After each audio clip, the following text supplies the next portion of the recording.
नमस्कार शिक्षक साथियों। आप लोग, मैं समझता हूं कि जितने भी हमारे शिक्षक के अभ्यर्थी हैं काफ़ी परेशान हैं, क्योंकि बिहार में TR3 की जो बहाली अभी चल रही है और हमारे जितने भी NIOS अभ्यर्थी हैं, जितने भी हमारे साथी हैं,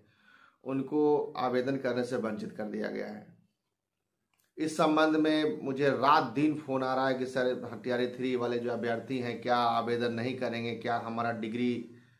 जो है कागज का टुकड़ा हो गया, क्या इसको हम फाड़ के फेंक दें। सर निरंतर जो है ना लोग फ़ोन कर रहे हैं और जो है हम उनको जवाब नहीं दे पा रहे हैं कि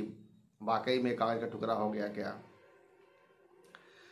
इसको लेके मैं 2-3 दिनों से अपने जो सुप्रीम कोर्ट के जो लॉयर हैं उनसे लगातार इस संबंध में चर्चा कर रहे हैं कि सर TR3 का भी,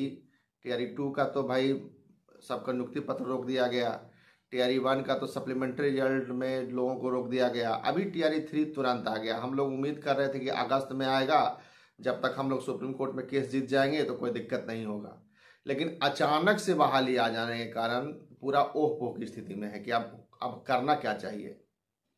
अभी हम रात में भी लंबा डिस्कशन हुआ हमारे जो सुप्रीम कोर्ट के जो सर हैं उनसे, लॉयर हैं उनसे। उसके बाद पटना में जो हमारे जो एडवोकेट हैं उन दोनों को कॉन्फ्रेंस करके हम लोग बात भी किए, बहुत लंबा बात हुआ। तो उससे यह निष्कर्ष आया कि कई अभ्यर्थी का कहना है कि सर आसाम हाई कोर्ट ने जो है सर NIOS अभ्यर्थियों को आवेदन करने के लिए दिया है सर, तो जो है पटना हाई कोर्ट में भी केस कर दीजिए। तो यह बात सही भी है कि आसाम हाई कोर्ट ने, क्योंकि हम लोगों का रिव्यू जो है सुप्रीम कोर्ट में विचाराधीन है, आज रीट भी दायर हो जाएगा तो रिव्यू और रीट दोनों विचाराधीन हो जाएगा। तो उस ग्राउंड पे आसाम जो हाई कोर्ट ने, क्योंकि रिव्यू का रेफरेंस दिया गया था कि सर यह मामला विचाराधीन है और हमें आवेदन करने का मौका दीजिए, यदि सुप्रीम कोर्ट में हम केस हार जाते हैं तो हम अपना जो दावेदारी है वो हमारे स्वतः निरस्त हो जाएगी, यह बोल के तो वहाँ के जो न्यायाधीश थे जो है वो ग्रांट कर दिए, अप्रूवल दे दिए कि ठीक है आप आवेदन कीजिए। तो मैं अपने जो एडवोकेट हैं उनसे सारा ये सब जो है, क्योंकि सारा ऑर्डर निकाल के हम उनको दे दिया और सारा चर्चा हमने किया। तो उन्होंने कहा कि देखिए इसमें दो चीज़ें हैं, एक तो जितने भी TR3 के जो अभ्यर्थी हैं उनको, क्योंकि सुप्रीम कोर्ट में मामला विचाराधीन है तो सुप्रीम कोर्ट में भी आना होगा। और यदि आप चाहते हैं कि तुरंत रिलीफ मिले, क्योंकि रिलीफ तो यदि आवेदन करने का भी मौका हमको मिल जाता है तो हमको सुप्रीम कोर्ट में जीतना ही होगा। यदि सुप्रीम कोर्ट में हम केस नहीं जीतेंगे तो आवेदन का कोई मतलब नहीं बनेगा। वो आवेदन ले लिए फिर रिजल्ट पे रोक लग जाएगा। तो हमारे जो सर हैं उन्होंने कहा कि भाई आपको तुरंत रिलीफ चाहिए, क्योंकि सुप्रीम कोर्ट में तो क्योंकि बहुत भीड़ होती है और क्योंकि आवेदन का जो समय हो 10 दिन का जो है 8 दिन का समय और बच रहा है लगभग। तो उस परिस्थिति में क्या होगा, तो पटना हाई कोर्ट में है कि हम तुरंत, देखिए इसकी संभावना हो सकता है कि हम जाएं और कोर्ट पे डिपेंड करता है, हो सकता है कोर्ट मना भी कर दे। लेकिन हमारे सर का कहना है कि यदि 10% भी उम्मीद है तो अभ्यर्थियों को लेके जाइए, उसमें क्या करना है, एक पन्ना का ड्राफ्टिंग होगा, उसमें कारण बहुत तो कुछ करना है नहीं, सिर्फ जाकर रिलीफ लेना है। तो इसके लिए मैंने डिसाइड किया है, हमारा टीम ने भी कहा है कि नहीं पटना हाई कोर्ट में सब तुरंत केस कर दिया जाए। तो अब बात है कि रात में ही हमने अप्रूवल दे दिया, रात में ही ड्राफ्टिंग हो गया सारा, तुरंत ड्राफ्टिंग। उसमें तो एक कॉज है कि सर हमारा जो सुप्रीम कोर्ट में मामला विचाराधीन है, हमको भी जो आवेदन करने का मौका दिया जाए, जो भी निर्णय होगा फलाफल इस बहाली पे लागू होगा। मतलब कहने का मतलब ये है कि यदि सुप्रीम कोर्ट में हम हार जाते हैं तो हमारा दावेदारी स्वतः निरस्त हो जाएगा। तो इस ग्राउंड पे पटना हाई कोर्ट भी मैं समझता हूँ कि रिलीफ दे देगी और राज्य सरकार को सीधा निर्देश देगी, BPSC को निर्देश देगी कि भाई आप जो है इनको आवेदन करने का मौका दीजिए। हालांकि यह काम सुप्रीम कोर्ट से भी होगा, सुप्रीम कोर्ट भी कहेगी जब हम केस जीत जाएंगे तो जितने भी सुप्रीम कोर्ट में भी पटिशनर होंगे TR3 का, तो कभी भी 6 महीने के बाद भी जीतेंगे तो फिर से कहेगी कि भाई जिनका जितना सीट था या जितने अभ्यर्थी हैं जो हमारे पटिशनर बने सबको आप आवेदन कराइए, सबको परीक्षा लीजिए। न्याय इसी को तो कहते हैं। जिस मामले में आप न्याय मांगने गए, आप मांगने गए कि TR3 में हमको नहीं लिया गया, तो न्याय आपको टीआरई 3 में ही आवेदन करके फिर परीक्षा लेके आपको न्याय मिलेगा। तो खैर हमने डिसाइड किया कि इन सारे अभ्यर्थियों को पटना हाई कोर्ट में भी हम पटिशनर बना देंगे, क्योंकि ये, और इनको सुप्रीम कोर्ट में भी पटिशनर बना देंगे। सेम सारा जितना पटिशन नंबर रहेगा, मान के चलिए कोई अभ्यर्थी 100 अभ्यर्थी हैं तो 100 अभ्यर्थी को यहाँ भी बना देंगे और सुप्रीम कोर्ट में बना देंगे। हमने डिसाइड किया कि क्योंकि एक जगह यदि हम आवेदन जो है के लिए रिलीफ मिल जाता है और सुप्रीम कोर्ट में फिर मामला फंस जाता है, तो फिर उतना ही लोगों को जो है रिलीफ मिलेगा जितना सुप्रीम कोर्ट में पटिशनर है। अब मान के चलिए कि पटना हाई कोर्ट ने कहा दिया कि नहीं, सभी साथी आवेदन कीजिए, आवेदन हो जाएगा, परीक्षा फल भी हो सकता है कि प्रकाशित हो जाए, या परीक्षा फल तक हो सकता है कि हमको इंतजार करना पड़ेगा कि भाई जजमेंट आएगा तब परीक्षा फल आपका प्रकाशित करेंगे, ये हो सकता है। सुप्रीम कोर्ट में क्योंकि अब सुप्रीम कोर्ट आदेश देगी कि भाई जितने लोग हैं सबको, जिनका डिग्री मान हो गया, सबको नियुक्ति पत्र कराइए। तो क्योंकि हाई कोर्ट में उन सभी अभ्यर्थियों को आवेदन करा लिया, लेकिन सुप्रीम कोर्ट में उसका डेटा नहीं है, तो फिर वो वहाँ से फिर गड़बड़ हो जाएगा। फिर से हमको इनको पुनः सुप्रीम कोर्ट लेके जाना पड़ेगा कि भाई इनका आदेश था पटना हाई कोर्ट से, मतलब अलग से खर्चा, अलग से परेशानी, अलग से हो सकता है कि कोर्ट फिर बाद में कह दे कि नहीं तो अगले बहाली से आइए। तो इसलिए इन दोनों अभ्यर्थियों, क्योंकि हमारे जो सीनियर एडवोकेट हैं उन्होंने यही कहा है कि आप दोनों को उसमें जो है ऐड करा दीजिए और हम उसमें आईए फाइल कर देंगे, अलग से करके उनको टैग करा देंगे बाद में, क्योंकि अभी हमारे पास समय है नहीं। सुप्रीम कोर्ट में हमने केस कर दिया, शाम में टोकन नंबर आ जाएगा, अब अलग से उनको आईए फाइल करके ही टैग कराया जा सकता है। पटना हाई कोर्ट में तो आज चाहे तो आज 1-2 घंटा में केस हो जाएगा, लेकिन अब हमको पटिशनर की सूची चाहिए कि कितने लोग प्रभावित हैं। तो हम लोगों ने, क्योंकि कल शिक्षकों का आंदोलन है पटना में, तो कल तो क्योंकि ऑलरेडी अफरा तफरी की स्थिति होगी, तो कल नहीं परसों, मतलब 14 तारीख को माँ सरस्वती जी का हम लोग उस दिन पूजा करते हैं। तो उसी दिन हम लोग गांधी मैदान में 2 बजे सभी अभ्यर्थियों को बुला रहे हैं, आके अपना पटिशनर में साइन कीजिए। और कोर्ट फीस मात्र 2000 हम लोग रखे हैं, और उसी में हम लोग सुप्रीम कोर्ट में भी ऐड करा देंगे। हो सकता है कि सुप्रीम कोर्ट का सिर्फ जो वहाँ पे जो कोर्ट फीस जो जाता है वो देना होगा, लेकिन हम लोगों ने डिसाइड किया क्योंकि अभ्यर्थी, क्योंकि इसमें तो चयनित है नहीं, चयनित होते तो चलो भाई ठीक है, क्योंकि ये आवेदन करेंगे, ये जरूरी नहीं कि रिजल्ट होगा कि नहीं होगा,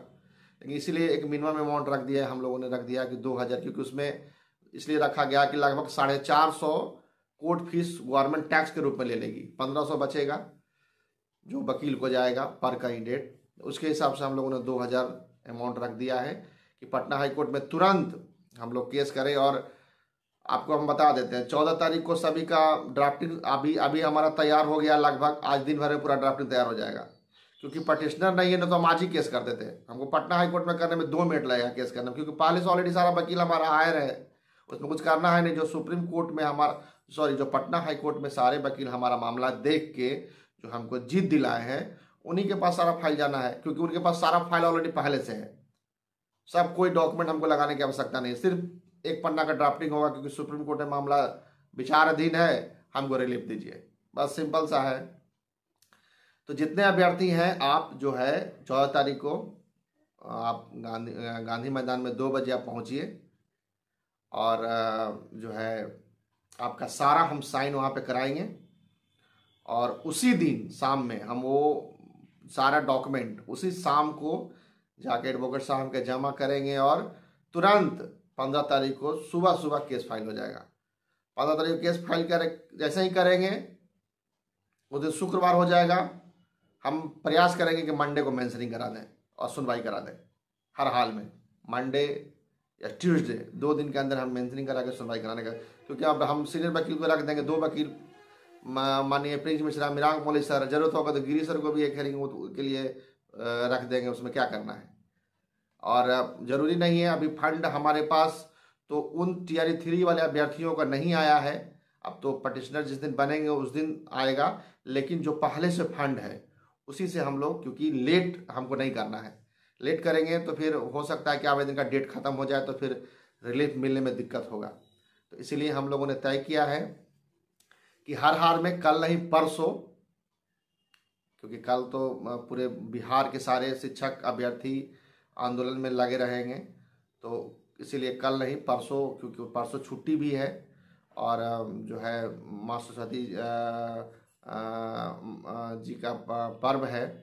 तो हम लोग जो है क्योंकि शिक्षक हैं और हम लोग की आस्था भी है, तो मैं समझता हूँ उस दिन शुरुआत करेंगे तो हम लोग को सफलता मिलेगा। और रही बात कि कैसे संपर्क करना है, तो नीचे डिस्प्ले में 2-3 नंबर आपको दिया जाएगा, उस पर व्हाट्सएप नंबर और जो है अपना डॉक्यूमेंट आप फिलहाल जो नहीं आ सकते हैं, दूर दराज के हैं, वो अपना भेज सकते हैं। कोर्ट फीस, अच्छा एक और बात है, देखिए इस सारे अभ्यर्थियों के लिए एक संगठन का अकाउंट प्रद्युम्न कुमार के नाम से हम लोगों ने अभी जारी किया, क्योंकि टियर 3 के जो अभ्यर्थी हैं उसमें सेपरेट अपना अमाउंट सबमिट करेंगे। आप ध्यान दे दीजिएगा कि इसके अलावा दूसरा कोई अकाउंट हमारे संगठन का नहीं अभी चला रहे हैं, तो किसी दूसरे व्यक्ति का अकाउंट में आप पैसा डाल देंगे तो हमारी संगठन की जिम्मेदारी नहीं होगी, ध्यान रखिएगा। प्रद्युम्न कुमार के नाम से अकाउंट नंबर है, इस वीडियो में अकाउंट नंबर का भी डिटेल दे दिया जाएगा, नीचे टोल फ्री नंबर भी दे दिया जाएगा, उसी पे आपको कोर्ट फीस सबमिट करना। क्योंकि सुप्रीम कोर्ट वाला मामले में कई लोगों ने उल्टा पुल्टा गतिविधि किया था, जिसमें अभी हमने लिस्ट जारी किया है, उसमें कई लोगों का जो है नाम नहीं है, तो उसको पता लगाया गया कि भाई नाम क्यों नहीं है, तो मालूम चला कि वो फंड किसी और को दे दिए थे, वो सूचना हम तक नहीं पहुंची है, और पता ना क्या हुआ फंड का, नहीं हुआ हमको नहीं पता। इसीलिए आपको स्पष्ट रूप से आज इस वीडियो के माध्यम से बताया जा रहा है कि SBI का प्रद्युम्न कुमार के नाम से अकाउंट है, उसी में आप जो है पैसा सबमिट करेंगे। जो पटिशनर का जो कोर्ट फीस है इधर उधर आप डालेंगे तो हमारा संगठन जिम्मेवारी नहीं लेगा। अच्छा, हम लोग हर हाल में इसको जो है आवेदन करने का, रिलीफ लेने का प्रयास करेंगे, और मैं समझता हूं कि रिलीफ मिलेगा यदि खुदा न खास्ता पटना हाईकोर्ट ना माने, क्योंकि सब हाईकोर्ट का अलग अलग तरह की सोचती है, और कोई भी हाईकोर्ट दूसरा हाईकोर्ट की बात मानने के लिए